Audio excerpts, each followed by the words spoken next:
6 साल में पाकिस्तान की सियासत के बाप ने तीनों बड़ी सियासी जमातों को नंगा कर दिया। जमहूरियत इलेक्शन तक महदूद। सियासतदान किसी भी किस्म की 2 नंबरी के लिए हर वक्त तैयार रहते हैं। क्या सभी इस्टेब्लिशमेंट की खुशनुदी के लिए तलबगार? अंसार अब्बासी का कॉलम। सीनियर सहाफ़ी अंसार अब्बासी अपने कॉलम बउनवान हमारी सियासत का बाप इसमें ज़बरदस्त तजिया पेश करते हुए लिखते हैं कि बलूचिस्तान अवामी पार्टी यानी बाप पार्टी को नून लीग ने गले लगा लिया है।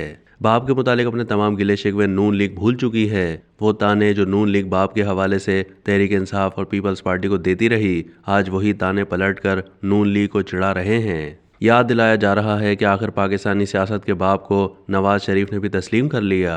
नवाज शरीफ हुकूमत के खात्मे और बाप के किरदार और बाद में बाप की इमरान खान प्रोजेक्ट की कामयाबी, तहरीक इंसाफ हुकूमत के बनवाने में किरदार से पीपल्स पार्टी के साथ यारी तक, नून लीग के अरसे तक सीख पा रही और बाप के बारे में खूब तानेबाजी करती रही। जब इमरान खान की हुकूमत के खात्मे का वक्त आया तो पाकिस्तान की सियासत के बाप ने पलटा खाया और बाप पार्टी इमरान खान के खिलाफ हो गई। अब जब नवाज शरीफ एक लाडले के तौर पर पाकिस्तान वापस आए हैं तो उनका सबसे पहला दौरा बलूचिस्तान का हुआ, जहां उन्होंने हमारे सियासत के बाप को सबके सामने गले लगा लिया। यानी दोनों एक हो गए, शीर व शकर हो गए, जो इस बात का इशारा है कि नून लीग आइंदा हुकूमत बनाने जा रही है। इंतखाबात 2018 अगर महज एक रस्मी कार्रवाई थे तो अब की बार भी ऐसा ही होता नजर आ रहा है। बाप की सियासत को देखें तो एक बात साबित होती है कि गुज़िश्ता 5-6 साल में पाकिस्तान की सियासत के बाप ने तीनों बड़ी सियासी जमातों यानी तहरीक इंसाफ, नून लीग और पीपल्स पार्टी को नंगा कर दिया। जमहूरियत तो यहाँ महज एक ढकोसला है। सियासतदानों ने जमहूरियत को बस वोटों और इलेक्शन तक महदूद कर दिया है और इसके लिए वो किसी भी किस्म की 2 नंबरी के लिए हर वक्त तैयार रहते हैं। अगर एक तरफ कोई भी सिविलियन बालादस्ती के लिए संजीदा नहीं तो दूसरी तरफ इस्टेब्लिशमेंट को सियासत से दूर करने की बजाय हर कोई इस्टेब्लिशमेंट की खुशनुदी का तलबगार रहता है। और ये हमारी सियासत और रियासत के दायरे कार का वो सफ़र है जो रुकने या बदलने का नाम ही नहीं लेता। पाकिस्तान की सियासत के बाप की ये तमाम सियासी जमातें उस वक्त तक मोहताज रहेंगी जब तक हम जमहूरियत की रूह के मुताबिक सियासत नहीं करते।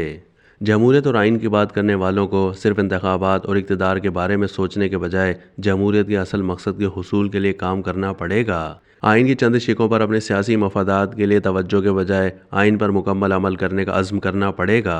जमहूरियत और आइन के नाम पर किसी सियासी जमात और किसी भी हुकूमत को बादशाहत करने का इख्तियार नहीं मिलता, बल्कि जमहूरियत और आइन तो हुकूमतों और हुक्मरानों पर जिम्मेदारी आयद करती है कि वो आवाम की ज़िंदगियों में खुशहाली लाएँ, उन्हें बेहतरीन तालीम, सेहत और दूसरी बुनियादी सहूलतें फराहम करें, रोज़गार दें, माशरे के हर फर्द बशमूल ख़वातीन, बच्चों, अक़लियतों की हुकूक की फराहमी और उनके हुकूक का तहफ़्फ़ुज़ यकीनी बनाएं। हर सरकारी इदारा आवाम को बेहतरीन सर्विसेज फराहम करने का पाबंद हो, ना कि जायज़ काम भी रिश्वत और सिफारिश की बुनियाद पर हो, जो बदकिस्मती से हमारे यहाँ रिवाज बन चुका है। कितनी हुकूमतें आईं और चली गईं, कितने बड़े बड़े नारे लगाए गए, वादे किए गए, लेकिन आवाम के लिए धक्के ही धक्के। किसी सरकारी महकमे में चले जाएं, बगैर सिफारिश और रिश्वत के जायज़ से जायज़ काम भी नहीं होता। ये मुल्क अशराफिया और माफियाज के लिए रह गया है। इस 2 नंबर जमहूरियत के हाथों आवाम बेचारी तो रुल रही है। उनके लिए जमहूरियत का मतलब सिर्फ इलेक्शन और वोट डालना है। एक बार फिर वोट का ड्रामा रचेगा, लेकिन क्या पाकिस्तान तब्दील होगा? मुझे कोई ज़्यादा उम्मीद नहीं है।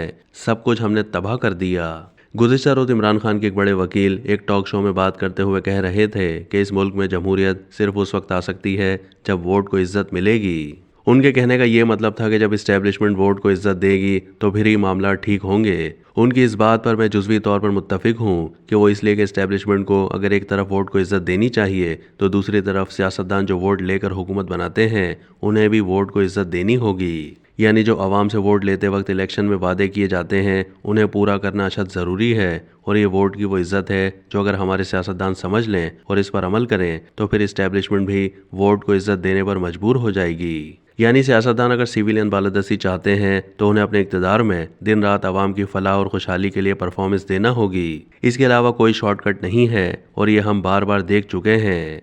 अब तक के लिए इतना ही। मज़ीद मालूमात के लिए डेली जंग के यूट्यूब चैनल को सब्सक्राइब कीजिए।